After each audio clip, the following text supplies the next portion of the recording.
There's nothing worse than going to the movies so excited to see a new movie from one of your favorite actors, directors, or franchises, only to be disappointed. Well, that's what we're diving into today. We're going to be reacting to an article about the 10 most disappointing movies of the 21st century. Let's react.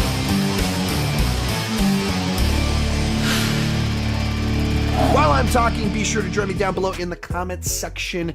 Share your picks for the most disappointing movies of the 21st century. This video is actually being recorded live over on Patreon as a Patreon live stream, so at the end of this, I'll be reacting to some of their picks for the most disappointing movies of the 21st century. And at the end of this, after we would get past the article, I'll quickly share off some of my picks for the most disappointing movies of the 21st century. But to what I just said, if you like my channel, want more content, want to support the channel, want to join in on these live streams, consider joining over on Patreon.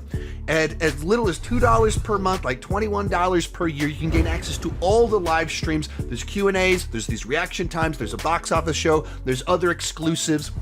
At the top tier, you can do a one-on-one video chat with me. If you like the channel, want more content, consider joining. The link is down below in the description. Now, when we say most disappointing movie, when we say that, we don't mean the worst movies, we mean the movies that fell the furthest below our expectations. You expected it to be great, and it wasn't. It's that biggest negative gap between expectations and what was delivered. Not necessarily the worst. You can enjoy a movie, you can like a movie, but still be incredibly disappointed by it.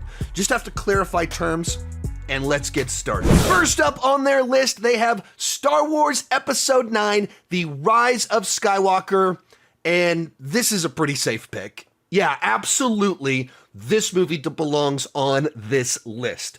There's not even that many people that are particularly positive on this film. Now, just in terms of delivering Star Wars spectacle and, you know, giving people exactly what they want, this movie kind of tried to do that, but in doing so, it just felt like it was pandering to the lowest common denominator with just this cobbled together script, well documented that this was a course correction movie. They had a totally different movie planned called Duel of the Fates, that Colin Trevorrow was going to direct it. They had a script and everything. It was going to do like a Spartacus thing with Finn. Totally different movie. And then after the response to Last Jedi, as well as the reaction to a movie that Colin directed that wasn't a Jurassic movie, they went, we're going to do something completely different here. And they just kind of cobbled together, rushed this thing that... I mean, it's kind of just the worst of franchise filmmaking that is microwaved. It's playing to the blandest possible option for everything. So no one was happy with this movie. No one was satisfied. It took no interesting risks. It just, everything about it was lazy, choppy, and insulting. And in particular, watching it the same year that like Endgame came out, you could see where they were trying to do the same beats, the same moments, pull that same energy. And for a movie that was closing out a trilogy of its own and a trilogy of trilogies, the Skywalker saga, what an utter disappointment. So absolutely belongs on this list. The Dark Tower. This is kind of one of a lower key entry on this list. The Dark Tower is a series of books written by Stephen King, and they're kind of like this magnum opus of just trying to create kind of the meta lore for Stephen King's world. I have not read them. I'm not an expert, so I'm summarizing what was explained to be by one of my coworkers, Jerry, the person I actually went to go see this movie with when it came out. As someone that's not a Dark Tower fan, not a big enough Stephen King fan to be invested in Dark Tower, I can't say that this would be on my list because it's a little bit too niche or too specific. But if I was a Dark Tower fan, I totally understand. They took what was like 7, 8 books, Stephen King books, they're thick, and they made a 90-minute movie. So it's like, was it Spark Notes? Is that what they do now? It was Cliff Notes when I was growing up. Spark Notes version, just like this, the most basic summary of everything, just kind of simplistic terms, rushing through it, none of the depth, none of the nuance. That's what this is for Dark Tower. Just completely forgettable. So for me, like, I wouldn't include it because, like, I just forgot about it. Like, it was such a nothing burger that just kind of came and went and disappeared. But once again, if I was that Stephen King fan, if I was a Dark Tower fan, this probably right here would be on the list. But it's just like creating the most simplistic, basic version of something that removes everything that makes it interesting in the first place.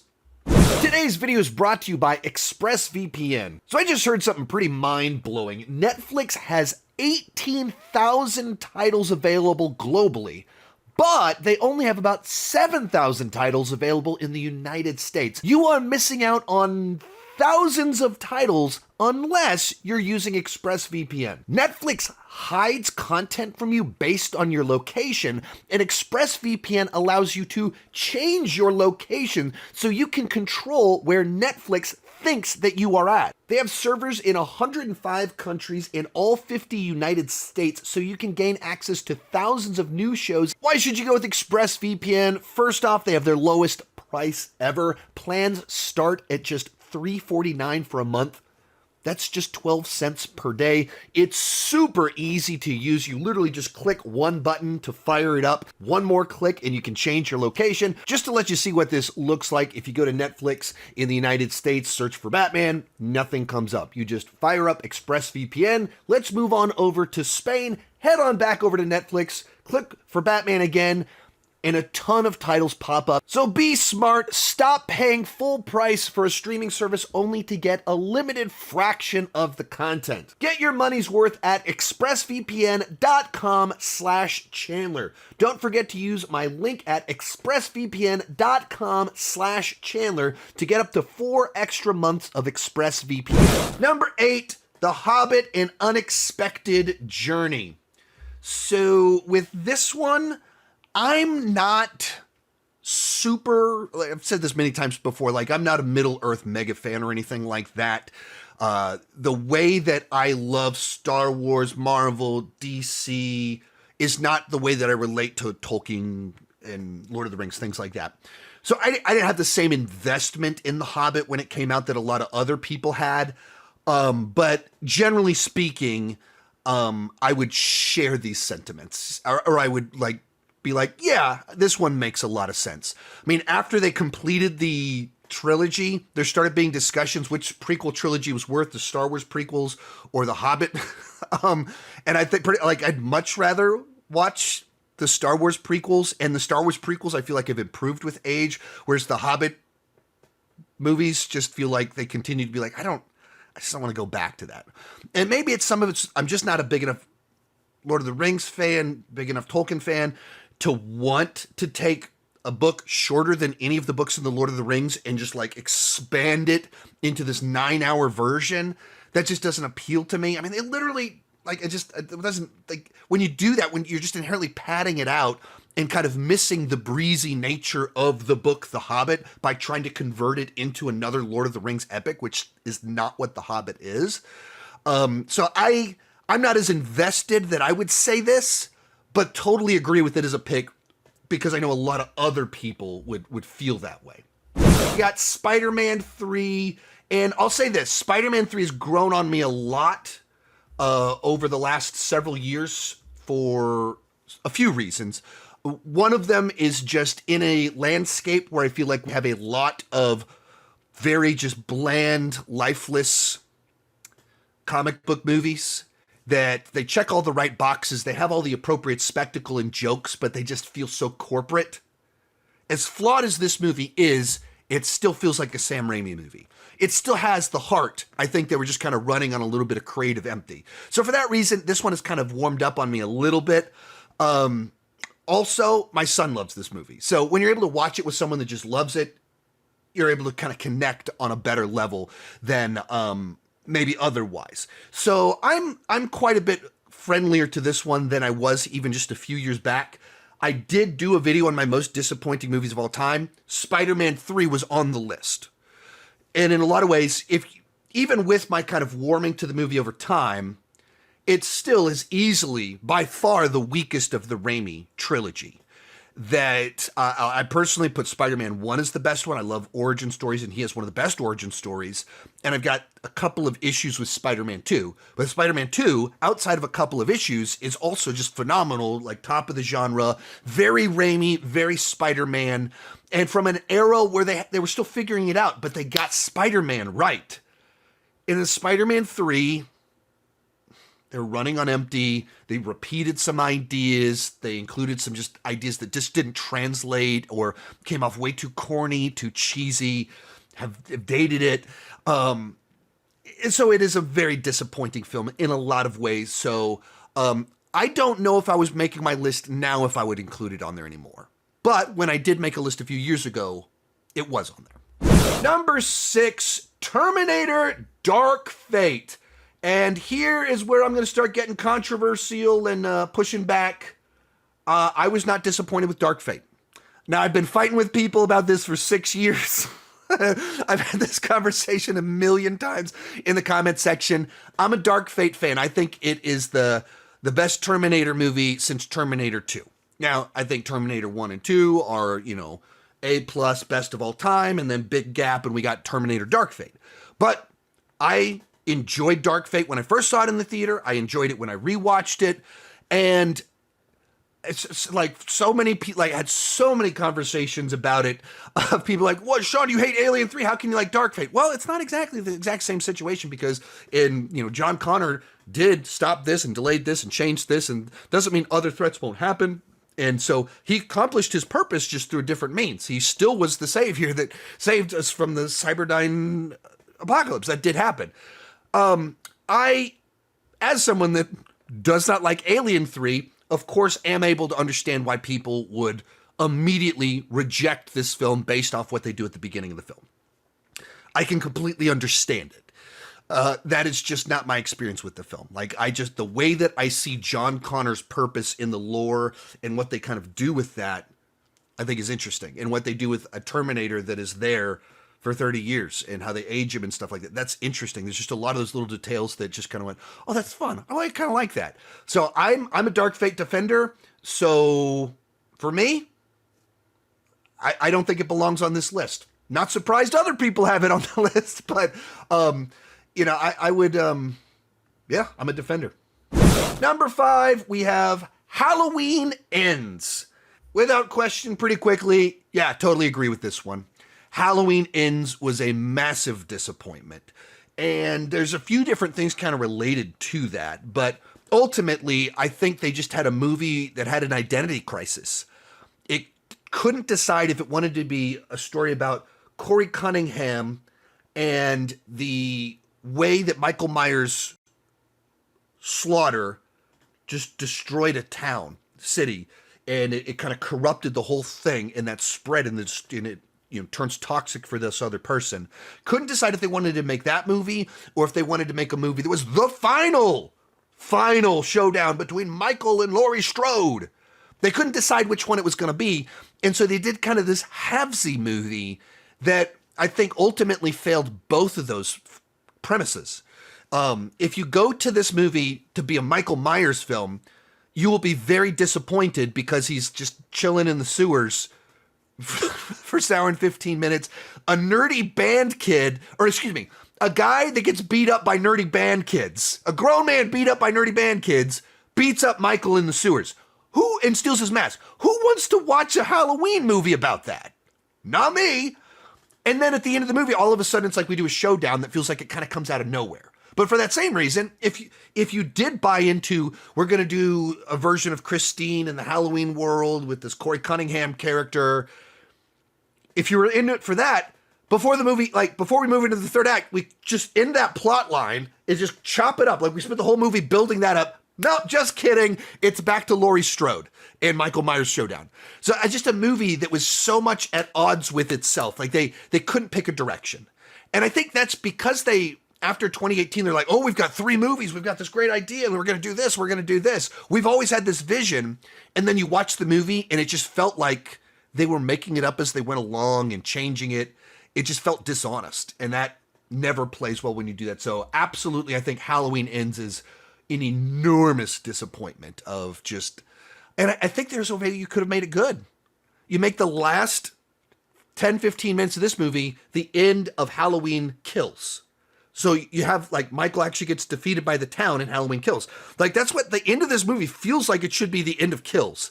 And then you start an anthology series about how the city's destroyed by Michael. And there's a corruption that spreads. And so you do kind of these anthology stories about different characters in the town that have a Halloween flavor to them. It is building on that lore, but they're not Michael Myers stories. And you tell Corey Cunningham's story where it truly is his story. Suddenly, that's the movie they promised us with the trailers. Number 4, Quantum of Solace, and I wouldn't say most disappointing of the 21st century. It is a disappointing movie. If you don't know the backstory on this one, they came out of Casino Royale and were like, man, we're on a creative high. People loved it. It made a ton of money. Man, and it sets up kind of a sequel with the last little bit of the movie. Man, let's go do that. Let's strike while the iron is hot. So they go to strike while the iron is hot, and then the writer's strike happens. And so they tell the writer literally is writing up until 11:59 when the strike happens. And he does everything he can. Midnight, I'm done, turns it in, and they have to go shoot the movie with essentially like a first draft. Like, this is not the version that they would have otherwise chosen to run with. So famously, Daniel Craig, who's not in the Writers Guild, is writing pages. Just like shooting things. So you watch it and there's a number of like dynamic action sequences and chases, and the sets and stuff are fine. The action is fine. But the actual pieces tying it all together feels very scattershot all over the place. But I don't, like, I get it. I wouldn't say it's the most disappointing. I think it's, yeah, there's just others that for me were like, oh, what have you done? That I didn't feel that with Quantum of Solace. It was like, oh man, that was a little disappointing. Top 10 most disappointing of 2008, but not of the last 25 years. Number 3 on here, we've got The Matrix Reloaded. And I don't know exactly where I would place my Matrix disappointment pin exactly, because my experience with the Matrix sequels is so complex. I would absolutely, on my top 10 most disappointing, The Matrix 2 and 3 in some version would appear on there. I think I would go Revolutions, though. I would go Revolution, whether it's one Revolution or Revolutions. Whatever's the name of the third movie, that's where I think I would place the pin. Because I watched Reloaded, and it did a lot of things I loved, a lot of things that were very cool. It challenged the lore, and then it ends on a cliffhanger. We're like, what on earth just happened? What was that feel with the architect? What is going on here? What are they going to do in the next movie? So I left Reloaded all like, man, what's going on? Oh man, I don't know how I feel about this. But there was like an excitement of, all right, whatever they do in the next one will kind of determine how I feel about it. And then the next one was easily the most like generic on a story level, because it's like the robots are attacking Zion and we're going to fight back. Like, just very straightforward. None of the intrigue. Neo's used in a very uninteresting way because he's just like, taking a road trip to go do the fight with Agent Smith. So it's not an interesting movie. And then it like ends on a note where like, well, we're on a truce. It doesn't really come to any meaningful resolution to the actual conflict. Like, it resolves the conflict established in those movies, but we were showing up for a resolution of the conflict of the franchise. The one established in the first movie is what we wanted resolved, not the Agent Smith thing to get to a ceasefire for a little bit. I would go with the next one. But the reason the next one is kind of a mess is because Reloaded deconstructed the entire lore. Everything that made people go, I love The Matrix. What an awesome combination of anime, Terminator, Hong Kong martial arts, John Woo action, Eastern philosophy, Christian religion, let's merge it all together. Wow, this is so cool. And they went, let's bring the architect in to turn it like, nah, just kidding. So maybe in retrospect, this is the one that actually broke it. But when I think of the one that truly disappointed me when I first watched it, and I went, they broke it, they ruined it. It was the one after this. I was still hopeful after Reloaded. Number 2 on here, Indiana Jones and the Kingdom of the Crystal Skull. No surprise this one is on here. This is widely regarded as one of the most disappointing films of the 21st century. And I'm not going to fight this one. I'll throw Dial of Destiny in there too, for wildly different reasons. But I think both of our recent Indiana Jones entries have ultimately left me being like, oh, so disappointed. I think with time, I prefer Kingdom of the Crystal Skull because it is just a more traditional Indiana Jones adventure that doesn't, turn him into a drunk that's being taken advantage of, which I don't see any, I don't get anything out of the fact that like, let's tear down our heroes. Like we got to humanize everybody. Let's tear away the facade, the romanticized, the romanticized version of it, that's the escapist fantasy. As for this one, I think there's just a lot of things that just feel off. It looks different. It has just a different look to the cinematography. It looks far less grounded. Everything looks more processed and phony. There is more green screen. There is fewer practical effects. There is an insane CGI third act with interdimensional beings. There's corny humor. There's ideas that just don't really work. There's nuking the fridge. So it's like trying to recapture the magic at a point in time where I don't think it quite worked anymore.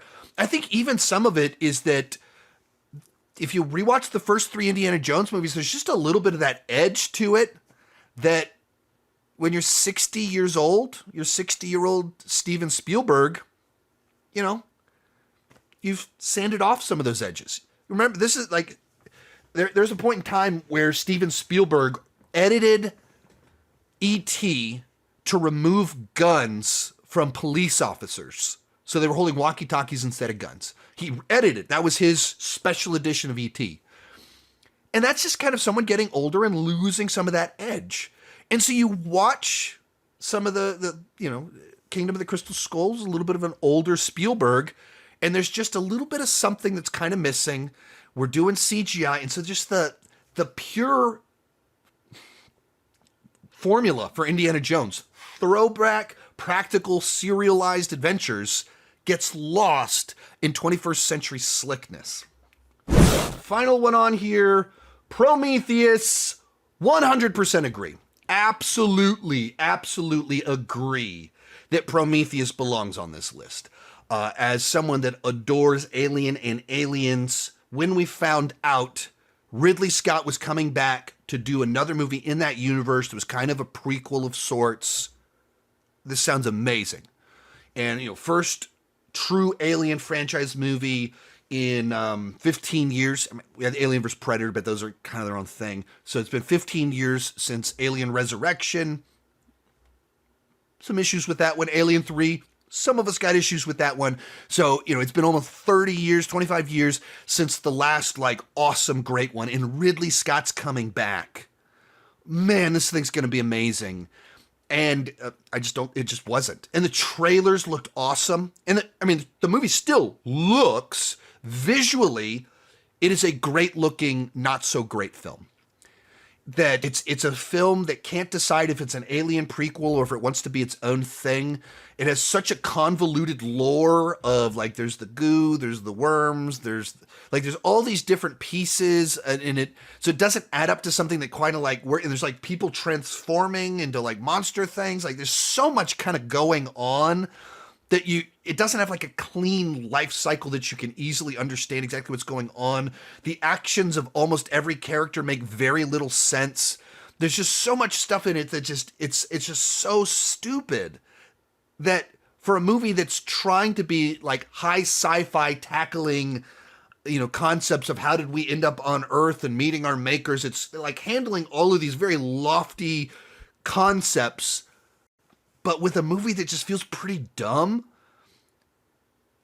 And so it just doesn't, It just doesn't work for me. So absolutely, I think Prometheus is one of the most disappointing movies of the 21st century. All right, so here are 15 movies that I picked out for my most disappointing movies of the 21st century. Now, the first 5 of these were already on the list that we just looked at. So these aren't in any order either. Number 15, Halloween Ends. Already talked about it. Spider-Man 3, already talked about it. I would say Star Wars 8 and 9, so Last Jedi as well as Rise of Skywalker, already talked about those. Indiana Jones 4 and 5, already talked about it. And the Matrix sequels, already talked about it. Number 10 on my list, I'm going to go with The Hangover 2 and 3. The original Hangover was just such a fresh, funny comedy that like had no pretenses. It was just like men behaving badly, and it was really enjoyable and quotable. So, of course, you get a sequel out of it, and Hangover 2 is just a complete remix of the first movie, just set in Bangkok, and meaner spirited. But even the same guy goes missing. The third one turns into like an action movie with like this lore of why everything keeps happening and how everything was like part of this bigger, grander plan. Just completely misses the point of what made the first one so good. Number 9 on the list, Guardians of the Galaxy Volume 2. I know this is one of my hot takes because many of you love Guardians of the Galaxy Volume 2. For me, I was so excited to go see the movie, and while it's grown on me over time, I enjoy it more than I did a few years ago, somewhat because when you have so many kind of bland MCU movies and you go back and watch that movie, it's flawed, but it still has a personality. It still feels like a product of a person. And I enjoy that more, even if I have issues with it. But I just think it's too mean-spirited. It's a very weird structure, and it has no urgency because we don't know who the villain is until we move into the third act. Number 8, X-Men Origins Wolverine. The idea of doing a Weapon X movie sounded amazing, should have been awesome, and the film that you get, like, it has way too many plot lines. It can't decide what the focus is. It kind of does all these back and forths on what the movie's trying to be. It's another movie that I think was hurt by the writers' strikes around that time period, and so they just had this kind of cobbled together script. And I've talked to Scott Adkins, who was the person that played Deadpool in the movie when it wasn't Ryan Reynolds, the one doing the flippy kick stuff. Like, I talked to him about the movie, and he's like, yeah, I mean, the action in that film was awesome, and then the editor ruined it. So even the action was kind of messed up. Justice League, I've talked about this a zillion times, and love Zack Snyder's Justice League, but the one that released in theaters is this abomination that we finally got the Justice League in live action, and it's this monstrosity of studio notes and competing visions. Number 6, Glass. Waited almost 20 years for a just shy of 20 years for a follow-up to Unbreakable that followed David again. We get it, and some of it is everything I wanted it to be, and then it just decides to subvert expectations in the third act in the most unsatisfying ways possible. It Chapter 2, loved It Chapter 1. I thought Chapter 2 just lost the charm of kind of a coming-of-age story and replaced it with just very cyclical storytelling, where the whole like middle hour and 15 minutes of the movie is just everyone going to a place, remembering something and learning a lesson. And someone else goes to a place to get a doodad, learn a lesson, has a flashback. Like, it's just so cyclical, way too long, and just didn't work. The Predator. Shane Black, the legendary screenwriter who worked and acted in Predator, returns to the franchise. I left my newborn baby and my wife, who just had a baby, at the hospital to go see it. And it's like a mess of a movie. Like, it's a fun, bad movie, but it's a bad movie. And it was reworked, re-edited, filled with just kind of crazy ideas. And like, autism is the next step in human evolution. And the predators are trying to like gain human advantage from, that's where we're stealing spinal column. So there's like idea, like, are they trying to steal autism, or like they want to get autistic? Like, it's so weird of what they're implying with it. Number 3, Ralph Breaks the Internet. Wreck-It Ralph's great movie. The first half of this movie, I really enjoy. It's dated. It was dated when it came out because it was so referencing internet culture of when they were writing it, which by the time the movie was made was dated. So it's very dated now, but the first half I enjoyed, and the second half completely loses me when it, like, Ralph becomes the villain. I actively dislike it. Number 2, Thor Love and Thunder. Was a massive fan of Thor Ragnarok, and so wanted more from Taika Waititi with Thor. And the movie we got was, not something that I particularly enjoyed. Like, it can't take itself seriously, and it's such a great setup with doing the problem of, theological problem of evil with a Thor movie, and then it doesn't deliver on any of the promise of the premise, and there's a love triangle with a hammer, and it's just so irreverent that it kills the whole movie. Finally, Jurassic World Dominion. 2 great concepts here. First off, we're actually doing Jurassic World. The dinosaurs are roaming the earth. 2, the cast of Jurassic Park and Jurassic World merging together to stop dinosaurs from eating people. Somehow they fumbled all of that. Where we don't do actually Jurassic World, we still end up at like Evil Apple on a preserve.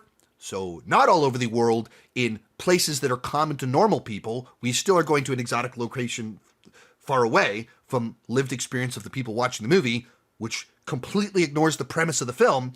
2, we take Alan Grant and we put him in Evil Apple doing indoors espionage with a crush, doing, high school puppy love stuff. What are we doing? Disney Nerd says, Troy was very disappointing. Fun fact, Christopher Nolan briefly was attached to do Troy. I wasn't disappointed with Troy, but I didn't think it was great either. Dark Phoenix, another very disappointing film. Eternals is the most disappointing for me. I can see it. Nightmare on Elm Street remake, very disappointing for me. A lot of people really didn't like that one. In particular, because there's a lot of those horror remakes of that decade that actually have held up pretty well, and not that one. Joker 2 was pretty disappointing. Yeah, I mean, maybe some of that one, it avoided being on the list because it was like, some of us just had our expectations in check simply because it was going to be a courtroom musical, and we're like, I don't know what this is, so we weren't surprised that it turned out to be like, what on earth is this? Batman v Superman, a ton of people really disappointed by that one. I'm a fan of it, so I'm not going to include that one but on my list, but absolutely. We got Megamind versus the Doom Syndicate. That was a direct-to-streaming movie, so I think if you knew what it was going into it, then you're not surprised that it turned out terrible. Thus, didn't really disappoint. It lived up to terrible expectations. Fantastic Beasts trilogy should also be on here. Maybe. I don't know that. I mean, I wouldn't say they were that. They're not that disappointing to me, but I don't think they were. They obviously fell short of the Harry Potter ones, but I'm not like super invested in Harry Potter either, so that also changes things a little bit. Got Megapolis. I didn't see it, so I can't comment on it, but the reason I didn't see it is because